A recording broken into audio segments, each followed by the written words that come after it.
Welcome to BI learner. और आज हम बात करेंगे रैंक फंक्शन के बारे में। रैंक फंक्शन माइक्रोसॉफ्ट ने रिसेंटली डेक्स में ऐड किया है, जो कि इन्होंने रिसेंटली 10 अप्रैल को ऐड किया है। और ये basically function based on number of inputs जो इसको चाहिए होती है, उसके बेस पे ये एक रैंक को जनरेट करता है उस पर्टिकुलर वैल्यू के अगेंस्ट में जो भी हमने इसको दी होगी। लाइक फॉर एग्जांपल, अगर हमने कंट्री दी है तो उस कंट्री के बेस में रैंक देगा, और अगर हमने कोई प्रोडक्ट दिया है तो प्रोडक्ट के बेस में ये रैंक करेगा। सो हम बेसिकली इस चीज़ को आगे देखेंगे। फिलहाल इसके जो पैरामीटर्स हैं उसको एक बार जल्दी से देख लेते हैं। तो पैरामीटर्स में इसमें सबसे पहला पैरामीटर टाई। तो टाई बेसिकली रैंक में आप जानते हैं कि अगर से 2 पर्सन सेम रैंक को बिलोंग करेंगे तो टाई हो जाता है, राइट।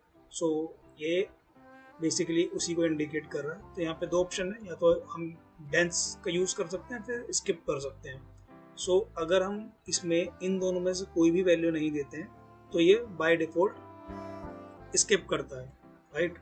और रिलेशन में हम यहाँ पे जो देते हैं वो टेबल एक्सप्रेशन देते हैं जिसके बेस पे हमको रैंक को जनरेट करना है, right.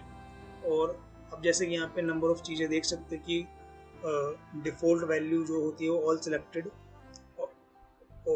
of all the columns in order by and partition by इस तरीके से वर्क करता है। ऑर्डर बाय क्लॉज जो यहाँ पे यूज होता है वो बेसिकली ऑर्डर को जनरेट करता है जिसके बेस पे हम रैंक को जनरेट कर सकते हैं। फॉर एग्जांपल, अगर मेरे पास सेल्स है तो सेल्स में हम ऑर्डर लेंगे या तो असेंडिंग या फिर डिसेंडिंग।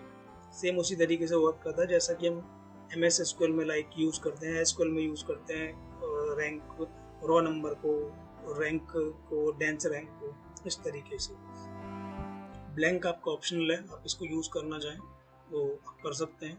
पार्टीशन बेसिकली वही पार्टीशन करेगा जैसा कि हमारा रॉ नंबर SQL में करता है, कि रैंक के बेस पे वो पार्टीशन करना शुरू करेगा। जैसे कि रैंक 1 पे कितने रोज हैं उसको पार्टीशन कर देगा, उसके बाद रैंक 2 पे कितने।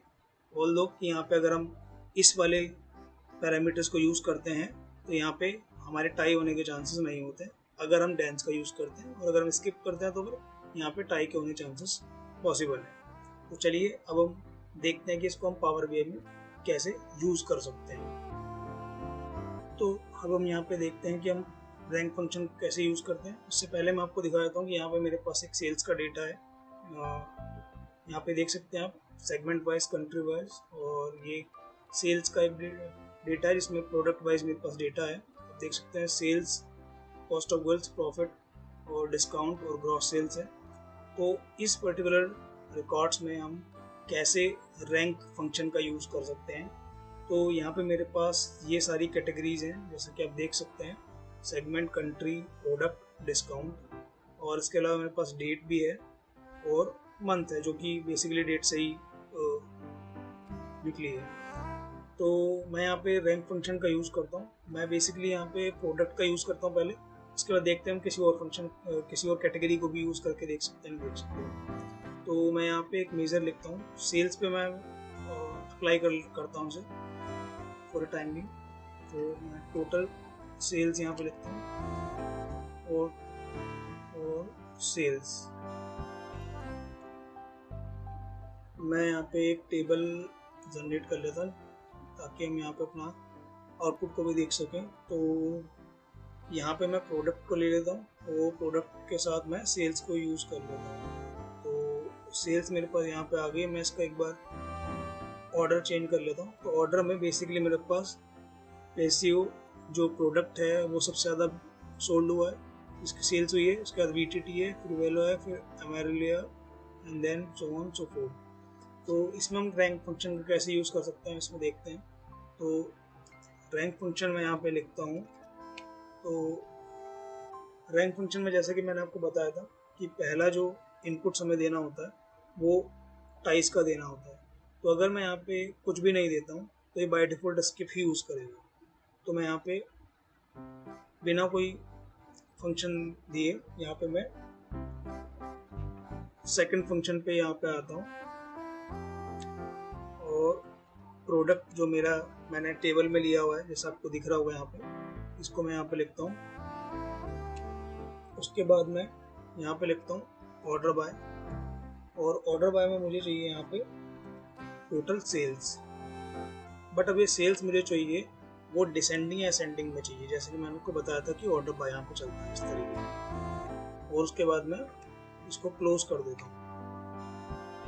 तो अब अगर मैं यहाँ पे इसको यूज़ करता हूँ तो मुझे रैंक यहाँ पर मिलनी चाहिए।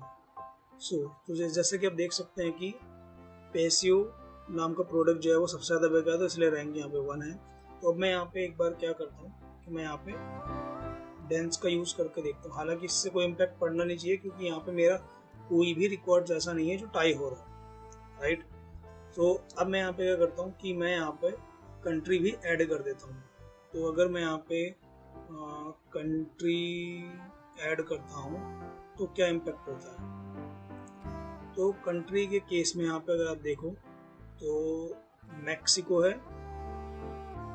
इन दोनों का सेम नहीं है बट ये रैंक 1 दे रहा है। तो ये इसलिए दे रहा है क्योंकि यहाँ पे अगर आप देखो ऑल सिलेक्टेड के अंदर मैंने यहाँ पे कंट्री का कोई कॉलम नहीं दिया है, तो इस वजह से ये इसको सही तरीके से फॉलो नहीं कर रहा। तो अगर मैं कंट्री को भी ऐड कर दूँ यहाँ पे तो ये वर्क करना चाहिए, राइट। लाइक आप देख सकते हैं कि अब ये कंट्री के बेस पे ये इस तरीके से रैंक प्रोड्यूस करता है। इट्स मीन कि अगर यहाँ पे आपने जितने नंबर ऑफ कॉलम्स दिए हैं, मैं यहाँ पे कॉलम्स की बात कर रहा हूँ ना कि आपके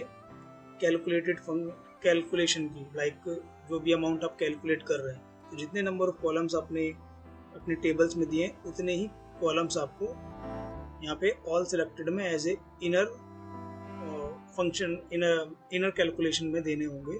फॉर एग्जांपल अगर मैं यहाँ पे आपका सेगमेंट को भी ऐड कर लेता हूँ तो ये फिर से फेल हो जाएगा।